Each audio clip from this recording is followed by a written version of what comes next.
بسم اللہ الرحمن الرحیم۔ السلام علیکم ویورز، میں ہوں جی احسان علی مشواڑی اپنے یوٹیوب چینل احسان علی مشواڑی 099 سے آج آپ کی خدمت میں پھر ایک نئے ٹاپک کے ساتھ آیا ہوں۔ آج کا ہمارا ٹاپک ہے اسلحہ لائسنس 2023 کے لیے نئی فیس اور نئی پالیسی۔ ایک تو یہ ہے کہ پہلے وزارت داخلہ اسلام آباد میں اسلحہ لائسنس کے لیے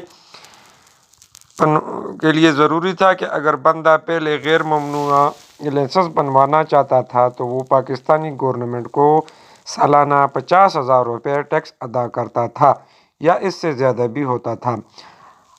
اگر کوئی شخص ممنوعہ اسلحہ لائسنس بنوانا چاہتا تھا تو اس کے لیے بھی ضروری تھا کہ وہ پاکستانی گورنمنٹ کو سالانہ 1 لاکھ روپے ٹیکس ادا کرتا تھا یا اس سے زیادہ بھی شاید، لیکن اب یہ تمام شرطیں حکومت پاکستان نے ختم کر دی ہیں۔ کوئی بھی شخص اب اسلحہ لائسنس بنوانا چاہتا ہو تو اس کے لیے اب ضروری نہ ہے کہ وہ سالانہ 50,000 روپے یا 1 لاکھ سے زیادہ کا ٹیکس دیتا ہو، ان شرائط پر پورا اترتا ہو، اب اس کے لیے ضروری نہ ہے۔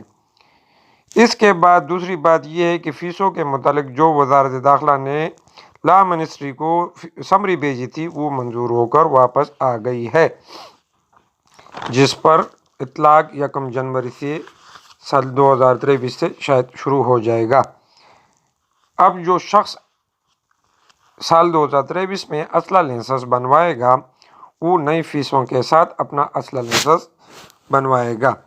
فیسوں میں اگر کوئی شخص غیر ممنوعہ اسلحہ لائسنس بنوانا چاہتا ہے تو وہ اگر نان فائلر ہے، ٹیکس ہولڈر نہ ہے، تو اس کو سرکاری فیس 25,000 روپے ادا کرنی ہوگی، اور اگر کوئی غیر ممنوعہ اسلحہ لائسنس بنوانا چاہتا ہے وہ فائلر ہے تو اس کو سرکاری فیس 12,500 روپے ادا کرنی ہوگی حکومت پاکستان کو۔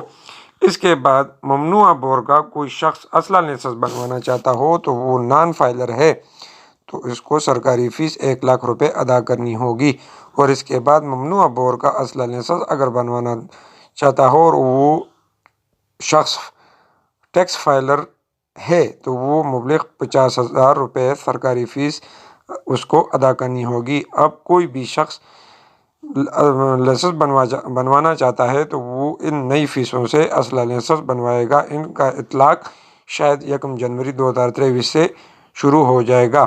تو یہ تھا جی آج کا میرا ٹاپک، امید ہے آپ کو سمجھ آیا ہوگا۔ اب جو بھی شخص اسلحہ لائسنس بنوائے گا اس کے لیے یہی فیسیں ہوں گی۔ اجازت چاہتے ہیں اور آئندہ نئے ویڈیو کے ساتھ آپ کی خدمت میں پھر حاضر ہوں گے۔